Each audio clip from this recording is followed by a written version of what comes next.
Howdy guys, in today's video we're going to be looking at your file paths found under the preferences. But before that, let's have a quick intro first.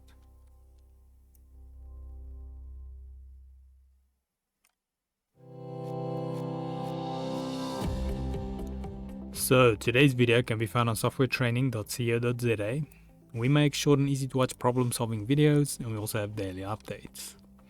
Otherwise, if we head into the program here, so like I mentioned, we're going to be looking at file paths today, found under the preferences. So in order to go there, we first want to go to our preferences, which will be under our main menu, edit, and then we want to go down to preferences. I'm going to click that, and then on the top here with these tabs, we want to go now to the second tab. We already looked at the general. Now over here, we've got file paths. Now we've got three ones here, and this is all relevant to different things. So we'll start by the top, and this is document.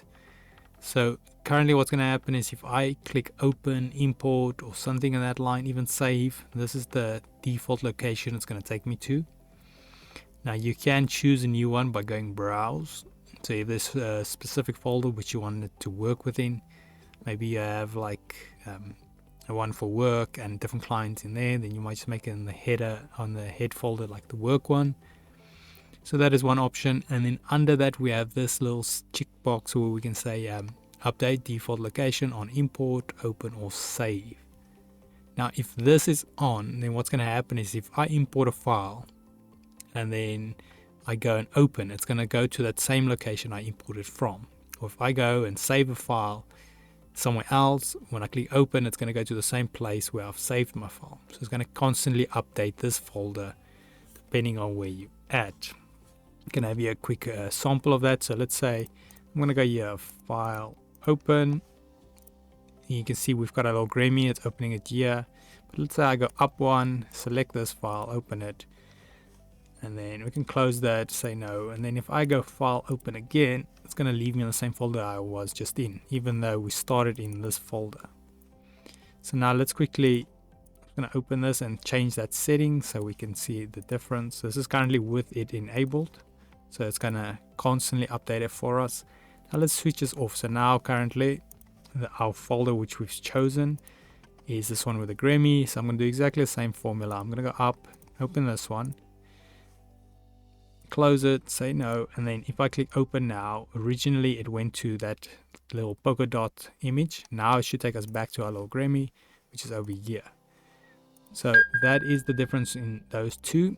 So like I say, if you have a more adaptive workflow, keep this one on.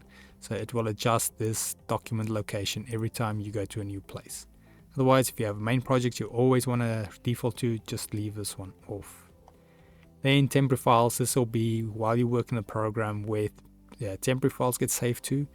It's good to know where this is so that if you have to clean up, maybe it gets too big or something crashed and you want to try to look if you can recover it, then you can always try go here. But in general, just leave this area. This is more for if you kind of have an idea already how temporary files work, then this is a great place. But you can obviously redirect this to another area. So if you want to easily be able to access it, you can do that.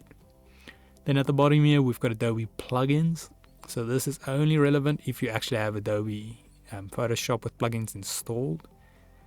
In my case I do. So then what I'll do is by default, I think when you open the program and you have it installed, it will ask you if you want to connect the plugin. So it will do this file path automatically. But let's say you get Photoshop afterwards, you install it, then you can use this URL and you kind of navigate to your program files or wherever you've installed it. Then inside the Photoshop you go to required and then plugins. And what will happen is once that is set, and then under your bitmap, you'll see right at the bottom here, we have Adobe filters. So this will allow you to use any filters from Adobe Photoshop inside your program on raster images. So very handy. I'd highly recommend it if you do have it to set it up if it is not already. But yeah, otherwise that is it on the file path. So we've got the three main ones.